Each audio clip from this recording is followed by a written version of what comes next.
नमस्कार दोस्तों। जी हाँ, मैं आप सभी का दोस्त शशिकांत वर्मा शशि फिर से आप लोग के बीच।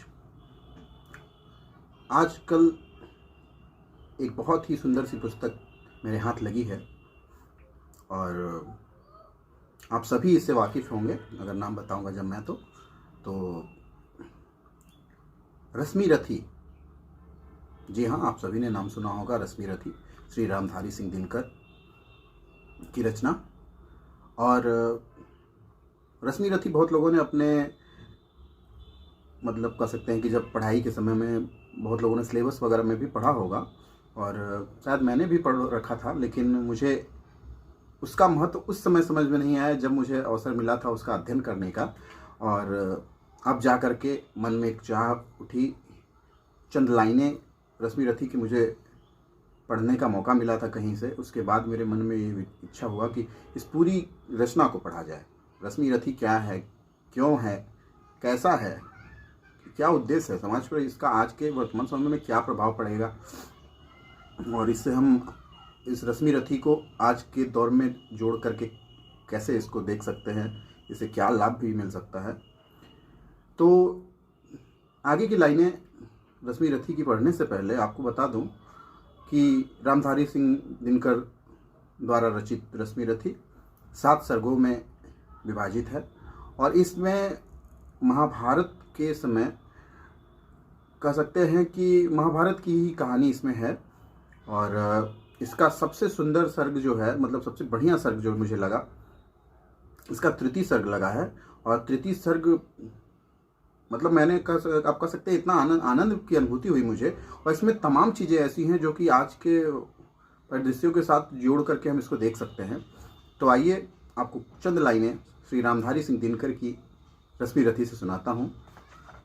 तो आइए सुनते हैं। तृतीय सर्ग। हो गया पूर्ण अज्ञातवास, हो गया पूर्ण अज्ञातवास, पांडव लौटे वन से साहस। पावक में कनक सदृश तपकर, वीरत्व लिए कुछ और प्रखर। नस नस में तेज प्रवाह लिए, कुछ और नया उत्साह लिए। सच है विपत्ति जब आती है, सच है विपत्ति जब आती है, कायर को ही दहलाती है। सुरमा नहीं विचलित होते, क्षण एक नहीं धीरज खोते। विघ्नों को गले लगाते हैं, कांटों में राह बनाते हैं। मुख से न कभी उफ कहते हैं, संकट का चरण न गहते हैं। जो आ पड़ता सब सहते हैं, उद्योग निरत नित रहते हैं। सूलों का मूल नसाने को, बढ़ खुद विपत्ति पर छाने को। है कौन विघ्न ऐसा जग में, टिक सके वीर नर के मग में। खम ठोक ठेलता जब नर है, खम ठोक ठेलता है जब नर। पर्वत के जाते पांव उखड़, मानव जब जोर लगाता है।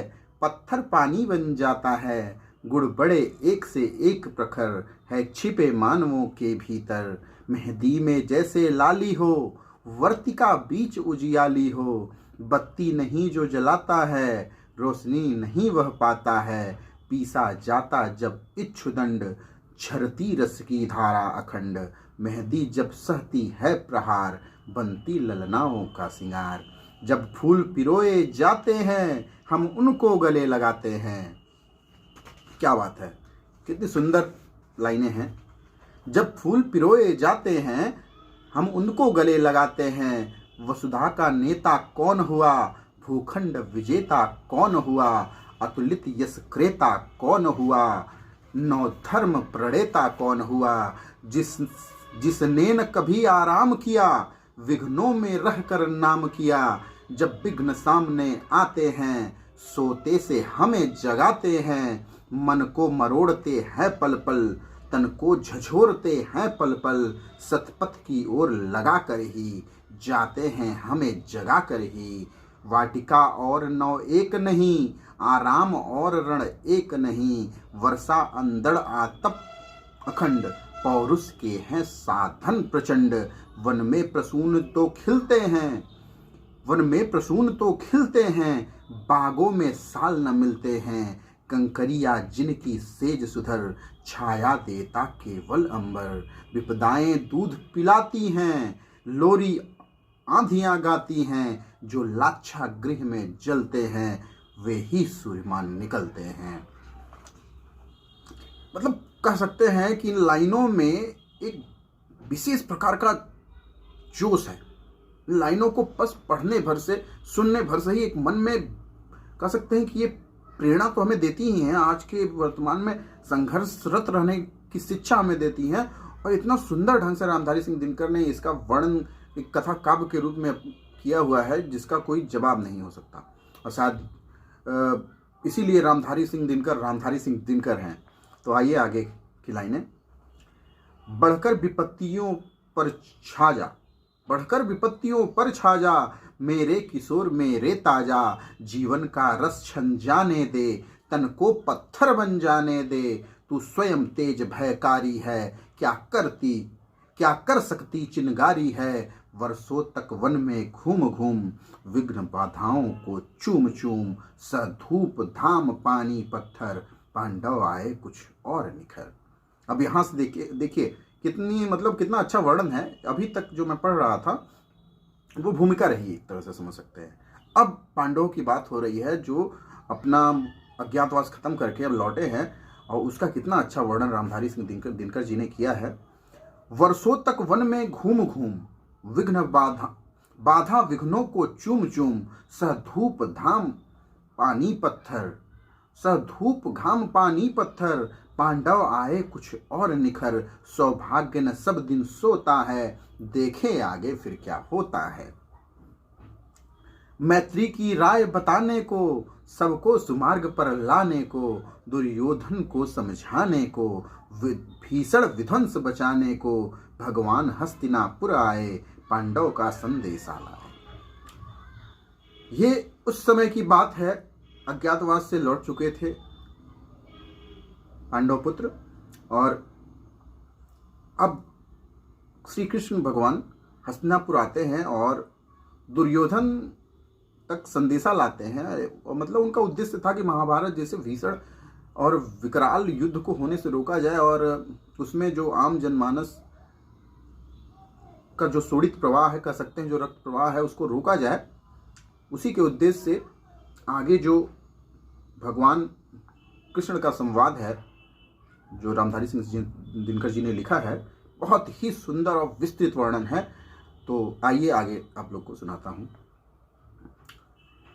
दो न्याय अगर तो आधा दो, कृष्ण भगवान कहते हैं दुर्योधन से, दो न्याय अगर तो आधा दो, पर इसमें भी यदि कोई बाधा हो तो दे दो केवल 5 ग्राम, तो दे दो केवल 5 ग्राम, रखो अपनी धरती तमाम, हम वहीं खुशी से खाएंगे, परिजन पर असी न उठाएंगे।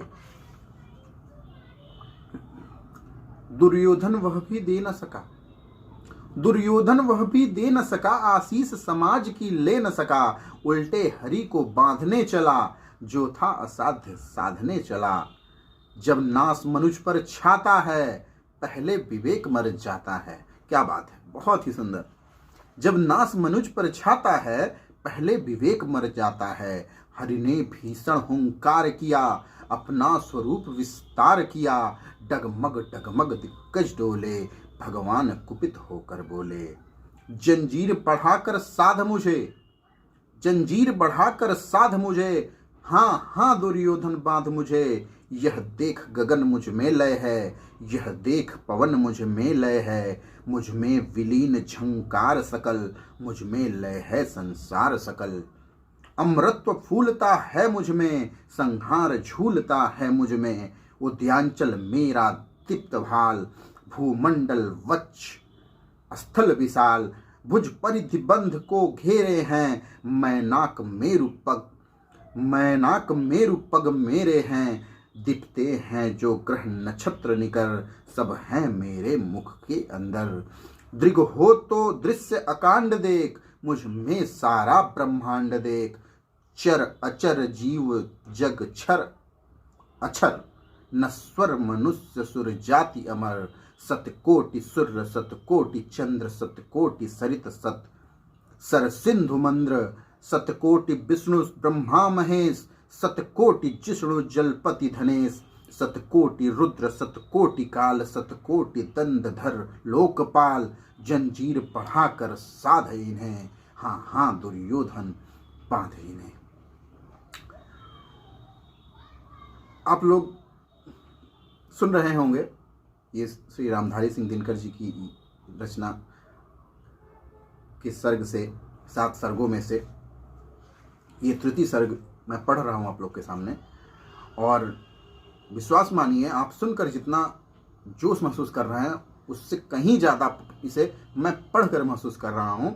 और मैं अपने आप को बहुत भाग्यशाली समझता हूँ कि रामधारी सिंह दिनकर जैसे छायावादी उत्तर युग के कवि हमारे देश में पैदा हुए।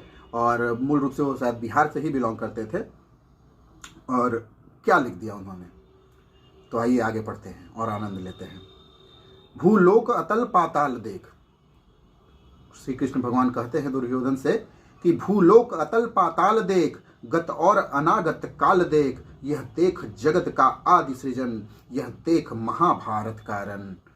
मृतकों से पटी हुई भू है, मृतकों से पटी हुई भू है, पहचान कहाँ इसमें तू है। अंबर के कुंतल जाल देख, पद के नीचे पाताल देख, मुट्ठी में तीनों काल देख, मेरा स्वरूप विकराल देख। जब सब जन्म मुझी में पाते हैं, सब जन्म मुझी से पाते हैं, फिर लौट मुझी में आते हैं। जिह्वा से कढ़ती ज्वाल सगन, सांसों में पाता जन्म पवन। पड़ जाती मेरी दृष्टि जिधर, हंसने लगती है सृष्टि उधर। है जभी मूनता हूँ लोचन, छा जाता चारों ओर मरण। बांधने मुझे तो आया है, जंजीर बड़ी क्या लाया है। यदि मुझे बांधना चाहे मन, पहले तो बांध अनंत गगन। सूने को साध न सकता है, वह मुझे बांध कब सकता है। हित वचन नहीं तूने माना, हित वचन नहीं तूने माना, मैत्री का मूल्य न पहचाना। तो ले मैं भी अब जाता हूँ, अंतिम संकल्प सुनाता हूँ। याचना नहीं अब रण होगा, जीवन जय या कि मरण होगा। टकराएंगे नक्षत्र निकर, बरसेगी भू पर वहनी प्रखर। फण शेष नाग का डोलेगा, विकराल काल मुँह खोलेगा। दुर्योधन रण ऐसा होगा, फिर कभी नहीं जैसा होगा। भाई पर भाई टूटेंगे, भाई पर भाई टूटेंगे, विस्फाण बूंद से छूटेंगे। वायस श्रृगाल सुख लूटेंगे, सौभाग्य मनुज के फूटेंगे। आखिर तू भूसाई होगा, हिंसा का परदाई होगा।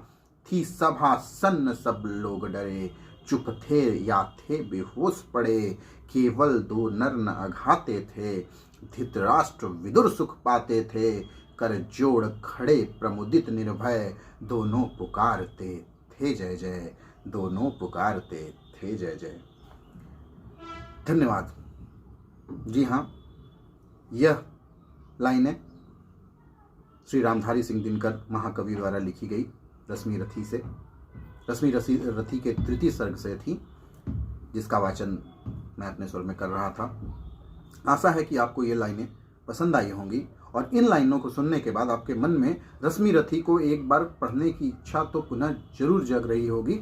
और यदि आपको लगता है कि इस लाइनों में कुछ जादू है जो कि कुछ देर के लिए आपको आपके ऊपर प्रभाव डालने में सक्षम रहा है, तो कृपया इस सुंदर सी रचना रश्मि रथी को जरूर पढ़ें। और इन्हीं सब बातों के साथ मैं फिर से अपनी वाणी को विराम देता हूँ। आपका दोस्त, आपका शुभचिंतक शशिकांत वर्मा शशि। फिर से मिलूँगा किसी और नए बड़े लेखक की रचना के साथ। और तब तक के लिए मुझे आज्ञा दीजिए। मुस्कुराते रहिए, हंसते रहिए, खुश रहिए। जय हिंद, जय भारत, वंदे मातरम।